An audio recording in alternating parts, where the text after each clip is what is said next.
The HOA erased my name from the utility deed, so I shut down the main water line that ran under my private grass. I came home to a sight that made my blood boil. It wasn't just the neon orange violation sticker slapped onto my pristine front window, it was the white and blue construction truck parked dead center on my lawn, and the 3 men currently unloading a jackhammer directly over my flower beds. They weren't from the city. They weren't wearing municipal uniforms. They were wearing polo shirts with a familiar gold-stitched crest. The Willow Creek Homeowners Association. I stood there for a moment, the engine of my truck still ticking as it cooled. One of the workers was already spray painting a bright blue line across my driveway.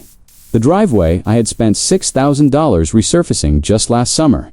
When I stepped out and asked who authorized them to touch my property, the lead contractor didn't even look up from his clipboard. He just jerked a thumb toward a white Lexus parked at the curb. Sitting inside was the woman I had dealt with for 3 years. She stepped out, smoothing her designer yoga pants, a clipboard tucked under her arm like a weapon.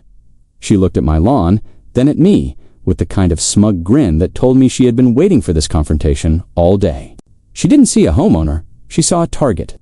"Good afternoon, Mark," she said, her voice dripping with that fake corporate sweetness. This was Diane. She was 40, going on 30, the HOA president who treated our suburb like her own private kingdom. "Diane, get these men off my property." "Now," I said, keeping my voice level.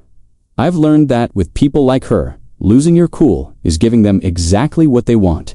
"Actually," she chirped, tapping her manicured nail against her clipboard, "it's not your property. Not this part, anyway. The board held an emergency session last night. We've updated the community's master utility deed to reclaim the main service corridors. As of 8 p.m. yesterday, this 20-foot strip of land officially belongs to the Willow Creek Association." I stared at her, stunned. "You can't just vote to take my land, Diane. That's not how property law works. In this neighborhood, it's exactly how it works," she snapped, her mask of sweetness finally slipping to reveal the arrogant bully underneath. "We're installing a high-pressure bypass for the new clubhouse pool and the Phase 4 fountain. We aren't paying a developer $50,000 to route it around your lot when we can just go through it for free. Your name has been removed from the utility easement records. If you try to stop these men, I'll have you fined for obstructing community infrastructure and sued for breach of the HOA covenant."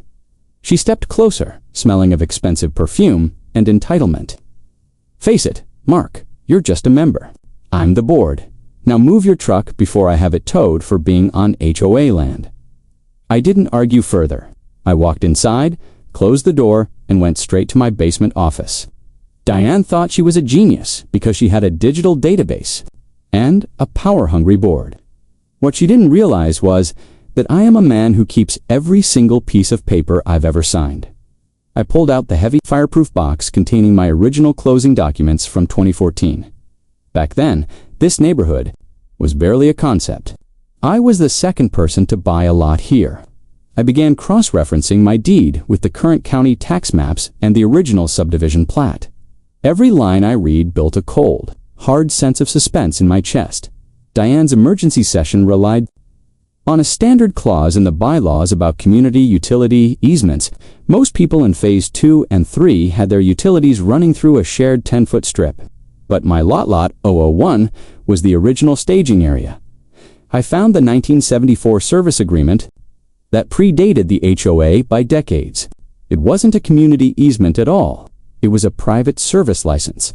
The 8-inch main water line that fed the entire Phase 1 neighborhood didn't belong to the city, and it certainly didn't belong to the HOA.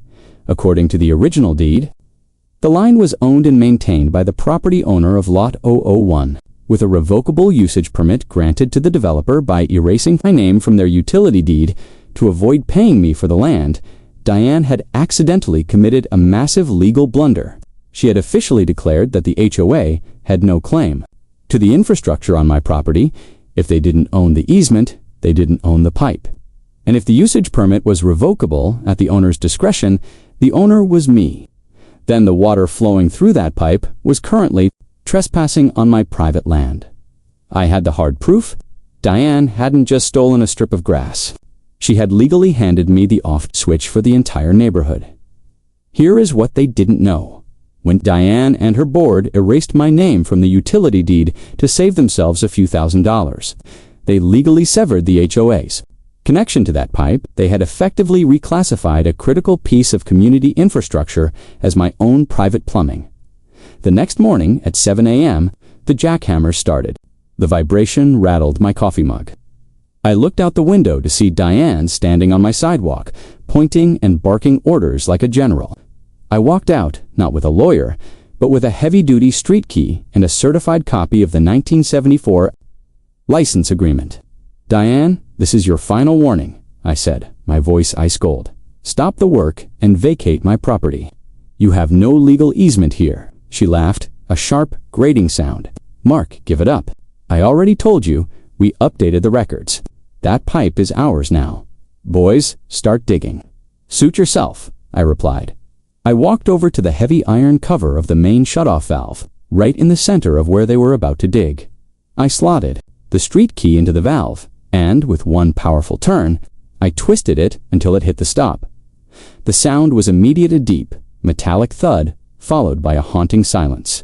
The water pressure that fed 200 homes, the community sprinklers, and Diane's precious new fountain project vanished in an instant. "What did you do?" Diane shrieked, rushing toward me.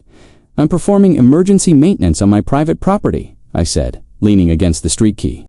"Since your board voted that this isn't a community easement, this pipe belongs to me, and I've decided to shut it down indefinitely for inspection. Good luck with the morning rush."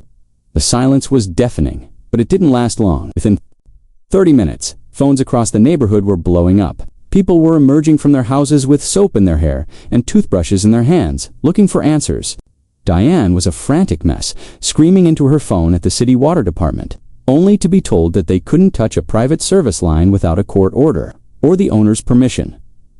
The HOA's legal team arrived in a panic 2 hours later. They took one look at my 1974 documents and the minutes from Diane's emergency session and turned a ghostly shade of white. By trying to erase my rights, Diane had legally trapped the HOA.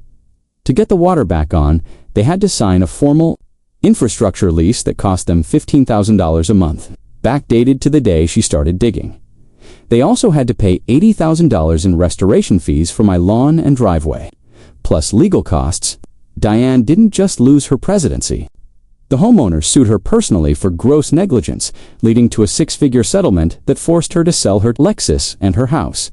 She learned the hard way that power is a privilege, not a right. When you try to rewrite the law to bully others, you might just find out that the person you're stepping on owns the very ground you're standing on. Respect is the foundation of any community. Break it, and everything else stops flowing. Would you have shut off the water? Or would you have called a lawyer first? Let me know in the comments, and subscribe if you think justice was served.